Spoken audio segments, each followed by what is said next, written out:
हाँ भाई लाडलो, मेरे शेरों, टेरिटोरियल आर्मी की तैयारी करने वाले सभी चीतों को मैं एक बार फिर से जोरदार जय हिंद, राम राम, नमस्कार करता हूं भाई। आज की वीडियो में जबरदस्त जानकारी लेके आए हैं आप सबके लिए भाई। इससे पहले भी अपन ने एक टीए आर्मी की जॉब प्रोफाइल को लेके वीडियो बनाई थी और उसमें कुछ चीजें छूट गई थी जो आप लोगों के काफी कमेंट थे, वो भी कवर करेंगे और एक बार सारी चीजें आपको फिर से बता देंगे। जो जो आपके डाउट है सारे कवर हो जाएंगे भाई, ठीक है। तो सबसे पहले अपन बात करेंगे कि भाई जो टीए आर्मी है वो क्या है, ठीक है।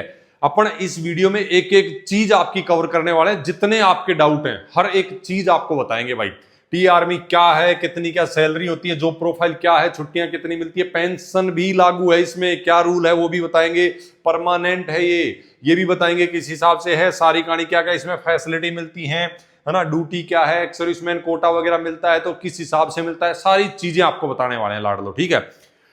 तो भाई सबसे पहले तो आप लोग कमेंट करके मेरे को ये बताना कि आप मुझे देख कहां से रहे हैं, ठीक है। तो पता लगे कि भाई कौन कौन बच्चा किस स्टेट से इच्छा रखता है सेना में जाने का, जोश जुनून और जज्बा रखता है।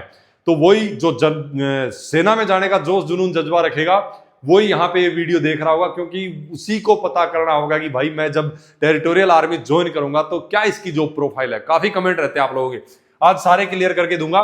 सबसे पहले मैं आपको यह बताऊंगा कि भाई टीए क्या है, ठीक है। टीए शॉर्टकट में बोला जाता है टेरिटोरियल आर्मी को टीए। भाई इसको जो है 1948 में आजादी के बाद बनाया गया था और 1949 में इसकी पूर्ण रूप से पुष्टि करी गई थी भाई, ठीक है। अब इसको क्यों बनाया गया था, इसको सेकंड लाइन ऑफ डिफेंस बोला जाता है। फर्स्ट लाइन ऑफ डिफेंस किसे बोलते हैं आप कमेंट करके बताना मुझे, ठीक है। ये जीके का क्वेश्चन हो गया आपका, फर्स्ट लाइन ऑफ डिफेंस किसे बोला जाता है, ठीक है। तो इसको बोला जाता है सेकंड लाइन ऑफ डिफेंस। और दूसरा आपको आज मैं क्वेश्चन दे रहा हूं कि टेरिटोरियल आर्मी डे किस दिन मनाया जाता है, ये भी आपको कमेंट करके बताना है। ये दो क्वेश्चन मैं आज आपको दे रहा हूं, कमेंट करके बताना मेरे को, ठीक है। तो भाई टीए आर्मी को भारतीय सेना की सहायता के रूप में बोला ना, सेकंड लाइन ऑफ डिफेंस इसको बोला जाता है। जब जरूरत पड़ेगी युद्ध के दौरान तो ये सेना की टुकड़ियां भेजेंगी, कंपनी देंगी उनको लड़ाई के लिए। उसके अलावा शांति काल में इसमें ज्यादातर कुछ रेजिमेंट ऐसी होती हैं जो लोकल एरिया के लिए भर्ती की जाती हैं। तो जब बाकी सेना मेन लड़ाई में चली जाती है तो ये उस एरिया में अगर कुछ दिक्कत होती है तो उसको कंट्रोल करने के लिए, बैक सपोर्ट के लिए, है ना। तो काफी मतलब लगभग इनका सारा काम वही है जो नियमित सेना हमारी है वो जो करती है, वही सब कुछ ये भी करते हैं, ठीक है। बस इसमें क्या है, आप वॉलेंटियर इस हिसाब से करते हैं कि भाई मैं परमानेंट सेना में ना रह के कुछ दिन सेना में सेवा कर लूं फिर अपना काम देख लूं। इसलिए इसकी एज लिमिट भी 18 साल से 42 साल तक के युवा जो हैं इसमें भर्ती हो सकते हैं, ठीक है। इसलिए इसकी एज लिमिट ये रखी गई है। आप अपना काम भी चेक करते रहो और इसमें सेवा भी कर लो। फिर आपकी पेंशन किस हिसाब से बनेगी वो भी बताऊंगा, तनख्वाह किस हिसाब से मिलेगी इसमें वो भी बताऊंगा, सारी चीजें कवर करेंगे। ये चीज आपकी क्लियर होगी भाई टीए क्या है, ठीक है। प्रादेशिक सेना टेरिटोरियल आर्मी और किस हिसाब से इसको बनाया गया, क्या इसका काम है, ये सारी चीजें। बाकी सब ड्यूटीज, ट्रेनिंग, हथियार वगैरह सब कुछ सेम सेना की तरह। और ये भी MoD military of defence, ministry of defence के अंडर में ही आती है। और मिनिस्ट्री ऑफ डिफेंस के अंडर में आपको पता है तीनों सेनाएं आती हैं, आर्मी, एयरफोर्स और नेवी। और उनमें जो आपकी सर्विस है अगर आपकी 15 साल पूरी हो जाती है, अब इसमें एक रूल और है, इंबॉडीमेंट डिसएम्बॉडीमेंट, तो वो भी चलो अपन आगे बताएंगे। पहले ये चीज आपकी क्लियर कर दे परमानेंट वाली। भाई लाडलो मैं ये बता दूं ये परमानेंट है, ठीक है। परमानेंट किस हिसाब से है, इसमें अभी तो 7 साल के लिए आपको नोटिफिकेशन में देखने को मिलता है। इससे पहले जब हम लोग भर्ती देखा करते थे ना, उस टाइम रैली भर्ती माइक लेके बताते थे 2 महीने के लिए भर्ती कर रहे हैं आपको, उसके बाद आपको घर भेज सकते हैं। लेकिन वो जितने मेरे साथी जो भी भर्ती हुए थे वो सब ड्यूटी कर रहे हैं, कोई सूबेदारी से रिटायर आ रहा है, पूरी सर्विस करके पेंशन आ रहे हैं, उनको पेंशन भी लागू है ना, सब कुछ है। लेकिन ये किस हिसाब से फिर कैसे होता है, देखो सेना में हमेशा सोल्जर्स की जरूरत रहती है, किसी को भेजा नहीं जाता, लेकिन आपके पास ऑप्शन होता है। अभी इन्होंने उस चीज को बढ़ा दिया क्योंकि सब जो है, अगर कुछ साथी जैसे सिविल में अच्छा बिजनेस सेट हो गए तो परमानेंट छोड़ देते थे, लेकिन टीए तो इस हिसाब से नहीं ना परमानेंट छोड़ दो, आपको साल में 2 महीने तो सर्विस देनी ही पड़ेगी। और सिर्फ आप 2 महीने दोगे तो 2 महीने का पेमेंट मिलेगा, और परमानेंट दोगे आप 12 महीने, ठीक है, तो फिर आपको 12 महीने का पेमेंट मिलेगा। उसमें सिर्फ आपको 3 महीने की छुट्टी मिलेगी तो उस 3 महीने का भी पेमेंट मिलेगा। लेकिन अगर आप साल में 2 ही महीने ड्यूटी करते हैं तो उसमें आपको सिर्फ 2 ही महीने का पेमेंट मिलेगा। ये ऑप्शन देती है टीआरबी। लेकिन अभी इन्होंने फिक्स कर दिया कि 7 साल तो आपको सर्विस देनी ही पड़ेगी। उसके बाद आप करना चाहते हैं तो परमानेंट कीजिए, कोई दिक्कत नहीं है, या फिर जाना चाहते हैं तो आप जा सकते हैं, आपके पास ऑप्शन मिलता है आपको। बाकी इसमें ये हमेशा से रहा है टी आर्मी के अंदर, चाहे ऑफिसर हो, चाहे आप जीडी से हो या फिर ट्रेडमैन से हो, क्लर्क से हो, आप चाहें तो 2 महीने ड्यूटी करें, बाकी दिन अपना खुद का कोई भी बिजनेस संभालें, कोई आपत्ति नहीं है टीए को। बस यही एक खास बात है इसकी टेरिटोरियल आर्मी के अंदर, ठीक है। तो ये आप इसको परमानेंट कर सकते हो 15 साल अगर आप इसमें सर्विस करते हो। चलो आगे बता दूंगा ये पॉइंट आपका मैं 15 साल वाला, जब आपकी सैलरी और पेंशन के बारे में बात करेंगे, ठीक है। ड्यूटी का मैं पहले क्लियर कर चुका हूं, सब कुछ सेम है, हर जगह ड्यूटी करनी पड़ती है। एक आप पूछते बार बार हम पैरा में जा सकते हैं कि नहीं, हाँ भाई लाड़ लो, आप टीए ज्वाइन करने के बाद पैरा में जा सकते हैं, बार बार पूछने की जरूरत ही नहीं है, मैंने पहले भी कवर किया है आप लोगों का। एक्स सर्विसमैन कोटा आपको मिलेगा अगर आप 15 साल तक इंबॉडीमेंट सर्विस देते हैं तो। ये भी क्या होता है वो भी मैं आपको बताऊंगा। इंबॉडीमेंट क्या है, आप पूरे 12 महीने सर्विस कर रहे हैं, 3 महीने छुट्टी ले रहे हैं, ये आपका इंबॉडीमेंट सर्विस है। अगर आप डिसएम्बॉडी लेते हैं, 3 महीने से एक्स्ट्रा छुट्टी लेते हैं, तो वो आपकी सर्विस से कम हो जाएगा। फिर आप 15 साल सर्विस करने के बाद जितने दिन आपने डिसएम्बॉडी लिए उतना और करना पड़ेगा, ठीक है। ये होता है 2 महीने आप सर्विस कर रहे हैं, 10 महीने की आप डिसएम्बॉडी ले रहे हैं, मतलब आप आउट हो रहे हैं बिल्कुल, उसका आपको कोई पेमेंट भी नहीं मिलता है। ये होता है मतलब इंबॉडीमेंट, आपकी क्लियर सर्विस होनी चाहिए। आप अपनी मर्जी से 3 महीने की छुट्टी के अलावा अगर घर नहीं रहते हैं, लगातार 15 साल तक सर्विस करते हैं, तो आपकी पेंशन लागू होती है लाडलो, और आपको एक्स सर्विसमैन कोटा भी मिलता है उसके बाद में। अब कुछ साथी मुझे बोलेंगे कि सर अगर हम 35-36 साल पे भर्ती होते हैं तो उसको दिक्कत आएगी, उसकी 15 साल इंबॉडीमेंट अगर नहीं हो पाती है, रिटायरमेंट की डेट आ जाती है, तो उसके पास एक और ऑप्शन है जो आज तक किसी ने नहीं बताया होगा, मैं बता रहा हूं। सेना ने एक डीएससी और बनाई हुई है, ठीक है। डीएससी ज्वाइन कर सकते हैं ये सब जो अगर 15 साल सर्विस नहीं हो पाती, उससे पहले रिटायर हो रहे हैं, तो डीएससी ज्वाइन कर सकते हो आप, और फिर उसके बाद वहां से पेंशन बन जाएगी आपकी, वो भी आर्मी का हिस्सा है, ठीक है। तो ये सारी चीजें हैं, इसमें पेंशन आपको लागू हो जाती है अगर आप सर्विस पूरी करते हैं, तो चाहे आप कितनी भी एज में भर्ती हो, ठीक है लाडलो। सैलरी का क्लियर कर दूं, भर्ती होते ही आप सेंट्रल गवर्नमेंट के 7वें पे कमीशन के पे लेवल 3 के अंडर में आते हैं। 21,700 बेसिक पे और आपकी 6200 मिलिट्री सर्विस पे, उसके ऊपर आपको डीए एचआरए वगैरह काफी चीजें मिलती हैं लाडलो, ठीक है। तो लगभग आपकी 50,000 सैलरी फिलहाल आपकी बढ़ती है, ठीक है।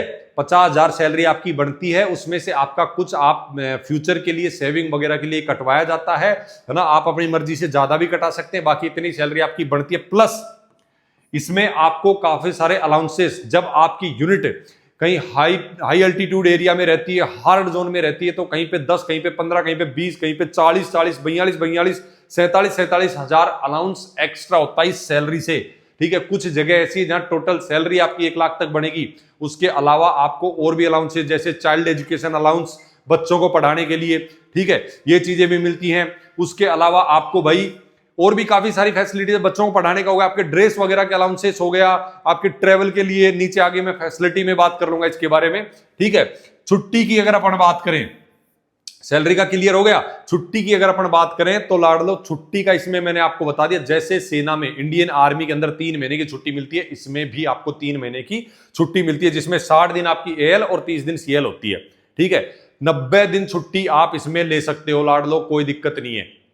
अगर उसके ज्यादा भी लेना चाहो तो बाकी जगह आप अगर इंडियन आर्मी में है तो नहीं ले सकते, लेकिन इसमें आप ले सकते हो, ठीक है। डिसएम्बॉडी उसका आपको पेमेंट नहीं मिलेगा, इससे ज्यादा जो मैंने आपको बताया अलग से आपको लेना पड़ेगा, उसके आपको पेमेंट नहीं मिलेगा। फिर अगर आपको पेमेंट छुट्टियों को चाहिए तो जो सिर्फ 3 महीने छुट्टी बढ़ती है वो आप काटते हैं तो आपको उसका पेमेंट भी मिलता है, ठीक है लाडलो। पेंशन का आपका मैंने बता दिया, वही अगर 15 साल से सर्विस आप कंटिन्यू कर लेते हैं तो पेंशन भी लागू है और आपको एक्स सर्विसमैन कोटा भी लागू। अच्छा, एक्स सर्विसमैन कोटा कुछ साथियों को नहीं पता होगा, ये कोटा वो होता है भाई जहां भी हमारे देश के अंदर सेंट्रल गवर्नमेंट की वैकेंसी निकलती है तो उन वैकेंसी के अंदर एक्स सर्विसमैन का कोटा अलग से रिजर्व होती है कि भाई इतनी सीटें जो हैं एक्स सर्विसमैन के लिए रहेंगी, ठीक है।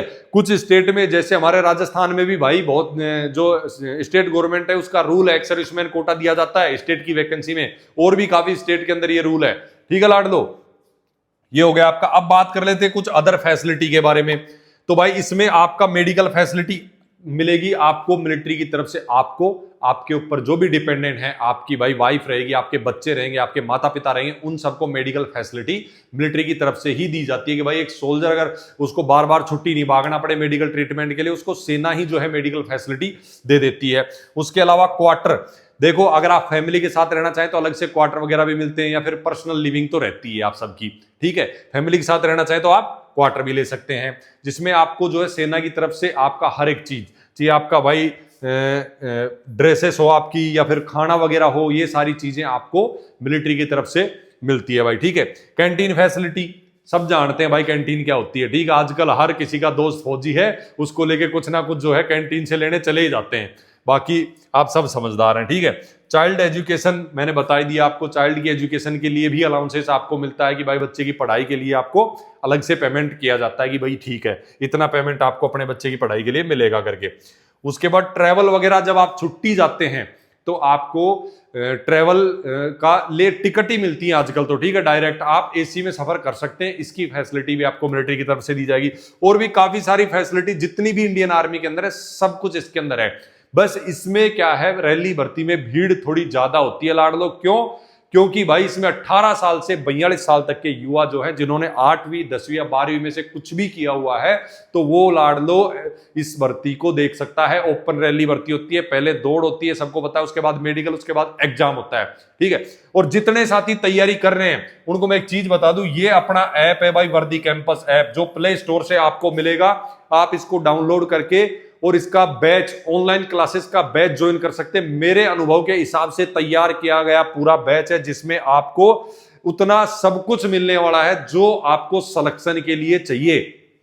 प्ले स्टोर पे सीधा सर्च करना वर्दी कैंपस और ऐप को डाउनलोड करना। डाउनलोड करने के बाद उसके अंदर जो आपको टी आर्मी का बैच मिलेगा, जीडी ट्रेडमैन और क्लर्क का, आप उसे ज्वाइन करते हैं तो लाडलो सीधी सी बात है, उसके अंदर आपको पूरा डिटेल सिलेबस मिल जाएगा और आपको प्रैक्टिस क्लास फिलहाल लाइव चल रही है वो भी आप देख सकते हैं। उसके अलावा आपको मॉक टेस्ट, मॉडल पेपर वगैरह सब दिए जाएंगे। 1000 से ज्यादा हर सब्जेक्ट के क्वेश्चन दिए जाएंगे जो एग्जाम में आ सकते हैं। जो मतलब आपको सिलेक्शन के लिए चाहिए, फिजिकल और मेडिकल के लिए मैंने खुद ने गाइड किया हुआ है। आप ऐप में जाएंगे तो फ्री वीडियो मिल जाएंगे, उसके लिए आपको ये सारी चीजें आपको ऐप के अंदर मिलने वाली हैं। अगर आप तैयारी कर रहे हैं, रनिंग अच्छी है तो लाडलो सीधी सी बात है भाई, आप जो है ऐप इंस्टॉल करके अपनी पढ़ाई शुरू कर देना अभी से। ऐसा ना हो कि आपकी रनिंग अच्छी है, आपके अंदर आत्मविश्वास होना चाहिए, अच्छी रनिंग है तो आप निकाल लेंगे। ऐसा ना हो आपकी रनिंग अच्छी है और आप एग्जाम वो फिजिकल निकाल लें, उसके बाद में जब आप तैयारी के लग जाएंगे तो आपके पास उतना समय नहीं बचेगा कि आप एग्जाम निकाल पाएं। आपके अंदर आत्मविश्वास है, आप रनिंग की तैयारी कर रहे हैं, आपको लगता है मैं रनिंग निकाल लूंगा, तो लाडले एग्जाम की तैयारी में भी लग जाना अभी से, ठीक है। चाहे जीडी हो, चाहे क्लर्क हो या ट्रेडमैन हो, तीनों का बैच हमने डाला हुआ है। जोरदार तरीके से तैयारी शुरू कर दो भाई। अगर आप पूरा पढ़ लेते जिस हिसाब से हम पढ़ा रहे हैं और आगे पढ़ाते जाएंगे एग्जाम तक, आप कंटिन्यू सारी चीजें कवर करते हैं तो सिलेक्शन से कोई रोक नहीं पाएगा लाडले, ठीक है। बाकी फिजिकल, मेडिकल को लेके या फिर जॉब प्रोफाइल को लेके कोई भी डाउट रहता है बेझिझक मुझसे पूछ सकते हैं, कॉल कर सकते हैं, मैसेज कर सकते हैं, कमेंट कर सकते हैं, कोई इश्यू नहीं है। जैसे फ्री रहेंगे सबको रिप्लाई करने की कोशिश करेंगे लाडले। सभी को जोरदार जय हिंद, राम राम, नमस्कार। फिर मिलेंगे जोरदार वीडियो में जबरदस्त जानकारी के साथ।